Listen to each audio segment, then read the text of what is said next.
नमस्कार, खबरों का पंचनामा देख रहे हैं आप। मैं हूं आपके साथ पूजा। हम लेकर आए हैं देश और दुनिया की 5 बड़ी खबरें, जिसमें चर्चा के लिए मेरे साथ स्टूडियो में मौजूद हैं कैपिटल टीवी के एग्जीक्यूटिव एडिटर राजीव जी। सर, आपका बहुत बहुत स्वागत। धन्यवाद। सबसे पहले नजर हेडलाइंस पर।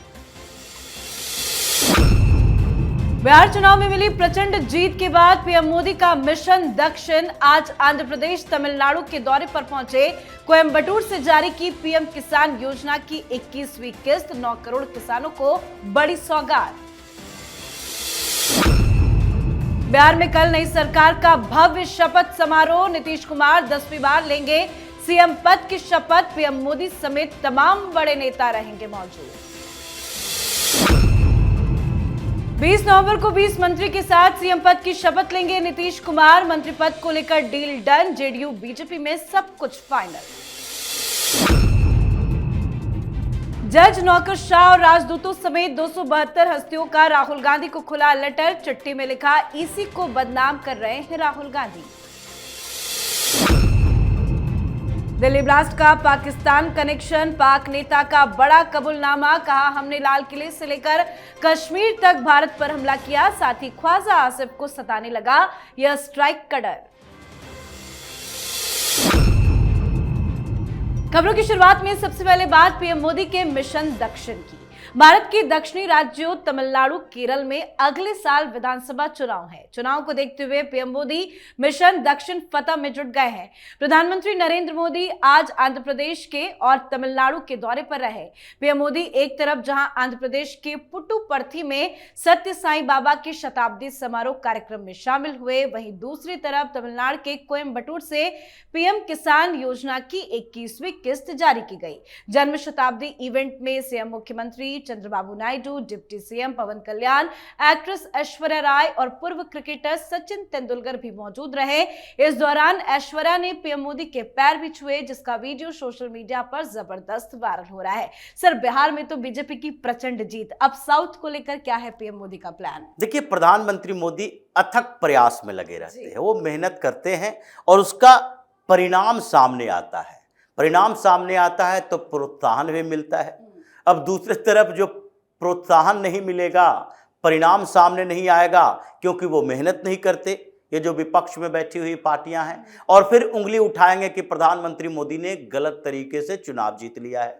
कम से कम अनुकरण तो करो कि बिहार चुनाव का परिणाम आया, पहली बार वो लोगों के सामने आए, और उसी समय पश्चिम बंगाल की बात कर दी कि अब अगला नंबर पश्चिम बंगाल का है। उसके बाद उन्होंने साउथ में अपना प्रसार शुरू कर दिया, लोगों से इंटरैक्ट होना शुरू कर दिया। ये किसान सम्मान निधि, इसके पैसे तो कहीं से भी दिए जा सकते थे। तमिलनाडु से शुरुआत की, तमिलनाडु जाकर इसकी शुरुआत की।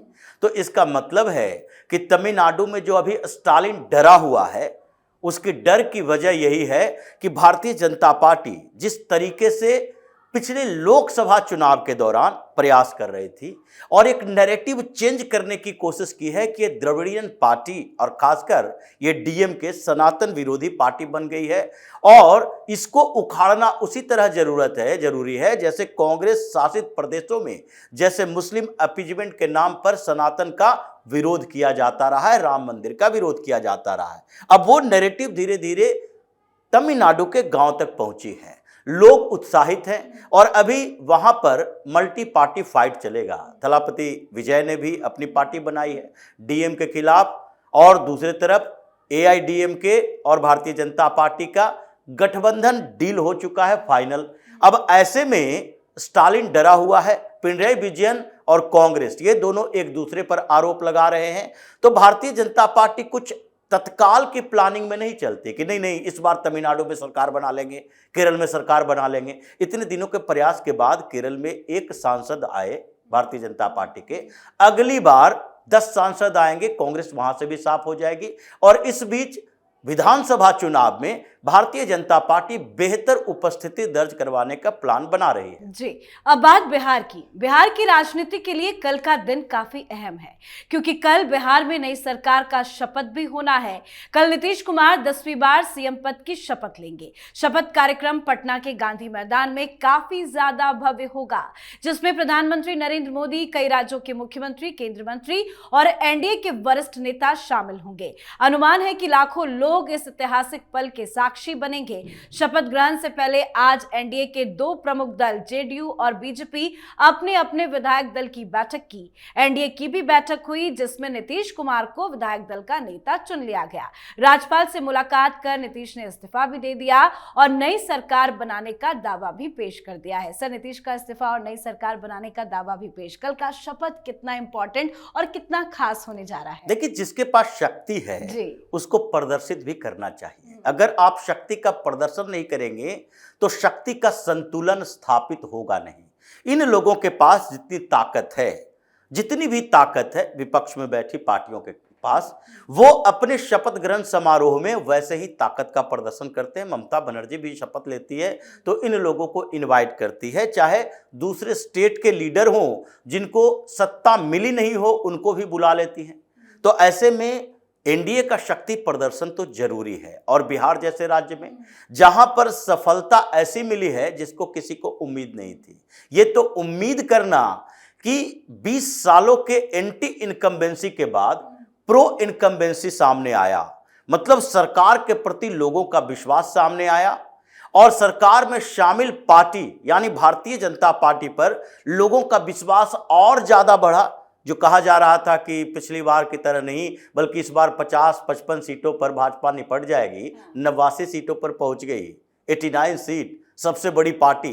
पिछली बार तो ये राजद वाले खुश हो रहे थे, चलो कम से कम पहली पार्टी, सबसे बड़ी पार्टी के तौर पर तो हमारा नाम दर्ज हुआ है इस चुनाव में, लेकिन इस बार तो वो भी चला गया, 25 सीटों पर सिमट गए। तो ऐसे में शक्ति प्रदर्शन जरूरी है, दिखाना है कि अभी हमारे पास ताकत है और उस ताकत का इस्तेमाल बिहार के विकास और बेहतर स्थितियां बनाने के लिए कर सकते हैं। जी, तो कल का दिन काफी बड़ा है। बिहार में सीएम और डिप्टी सीएम के चेहरे पर फंसा सस्पेंस भी खत्म हो चुका है। नीतीश कुमार तो मुख्यमंत्री बनने जा ही रहे हैं, साथ ही बीजेपी विजय कुमार सिन्हा और सम्राट चौधरी को उप मुख्यमंत्री पद के लिए रिपीट कर रही है। हालांकि बाकी मंत्री कौन कौन होंगे, इस पर सभी की निगाहें टिकी है, जिसको लेकर आज कई दौर की मीटिंग्स भी हो चुकी है। जेडीयू और बीजेपी में सब कुछ फाइनल बताया जा रहा है। खबरों के मुताबिक 20 मंत्रियों के साथ नीतीश कुमार 10वीं बार सीएम पद की शपथ लेंगे। कुछ मंत्रियों को रिपीट किया जा रहा है, तो इस बार मंत्रिमंडल में युवा चेहरों को भी मौका दिया जा सकता है। सर, सीएम और डिप्टी सीएम को लेकर तो सस्पेंस खत्म, लेकिन मंत्रिमंडल को लेकर क्या चल रहा है? क्या नए चेहरे को भी मौका दिया जाएगा और कुछ की छुट्टी भी हो सकती है? बिल्कुल, नए चेहरे को मौका दिया जाएगा। इस बार अगर अभी 20 मंत्रियों की शपथ होगी, उसमें अगर मौका नहीं दिया जाए, क्योंकि अभी भारतीय जनता पार्टी या जनता दल यूनाइटेड दोनों की तरफ से 6-7 मंत्री लगभग शपथ लेंगे और सब जो शपथ लेने वाले हैं चिराग पासवान की पार्टी के भी होंगे, उपेंद्र कुशवाहा और जीतन राम मांझी की पार्टी के भी होंगे।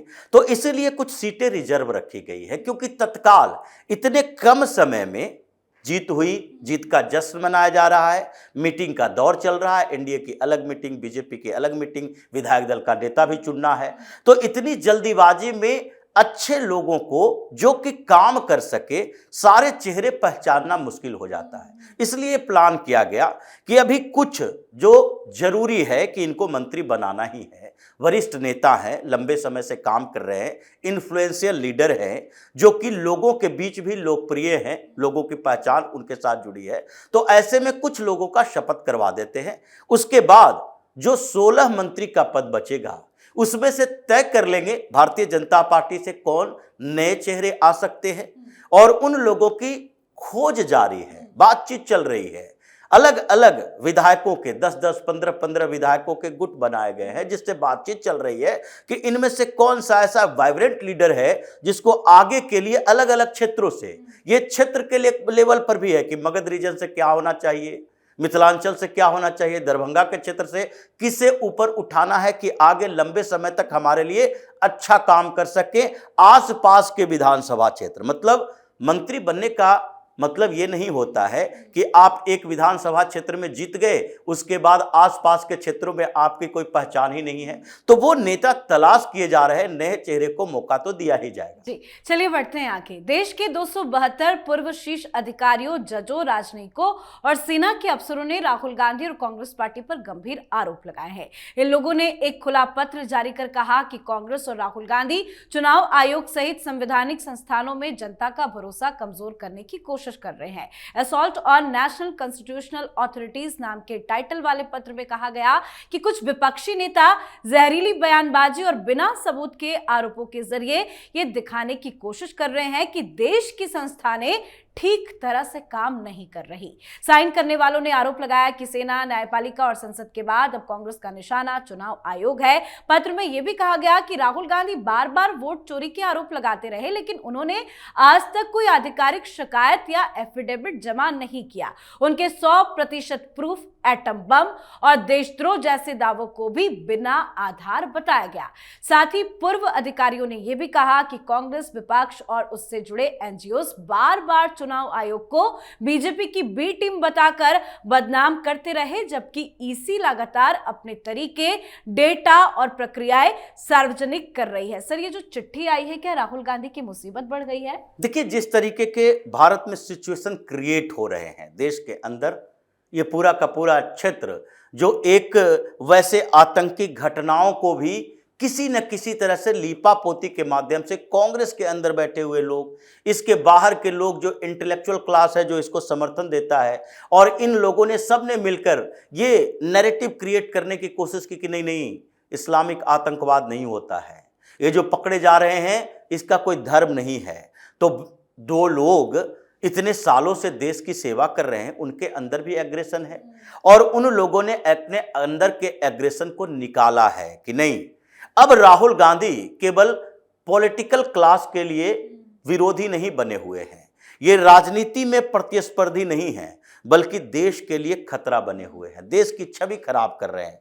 पूरी दुनिया में ये सारे लोग, अगर पूर्व जज हैं, कहीं सेमिनार में जाते हैं, ब्यूरोक्रेट्स हैं, कहीं बाहर में विदेश में जाते हैं, पूर्व एम्बेसडर हैं, पूर्व आर्मी अधिकारी है, ऑफिसर है, ये लोग अगर चारों तरफ जाते हैं, घूमते हैं, और उनके दिमाग में ये आता है कि भाई हमसे ये सवाल उठा रहा है, तो इमोशनल मुद्दों पर जिस तरह से राहुल गांधी भारत की छवि खराब करने में लगे हैं, उसके खिलाफ तो इन लोगों को आना ही है, और वो आ गए हैं। इसका मतलब इनकी संख्या बढ़ती जाएगी। पहला इनिशिएटिव 272 लोगों ने लिया, धीरे धीरे ये संख्या और बढ़ेगी, हजारों की संख्या में आर्मी ऑफिसर सामने आएंगे, एम्बेसडर पूर्व सामने आएंगे, जिनको लगता है कि राहुल गांधी गलत कर रहे हैं। और ये जब लेटर अभियान चालू होगा, उसके बाद आगे ये लोग कोर्ट भी जा सकते हैं। तो जो तरीके हैं, जिस तरीके का इस्तेमाल पहले इन लोगों ने अपने उन लोगों के साथ किया था जो लेफ्टिस्ट माइंडेड एनजीओ हैं, जिसकी चर्चा इस लेटर में की गई है,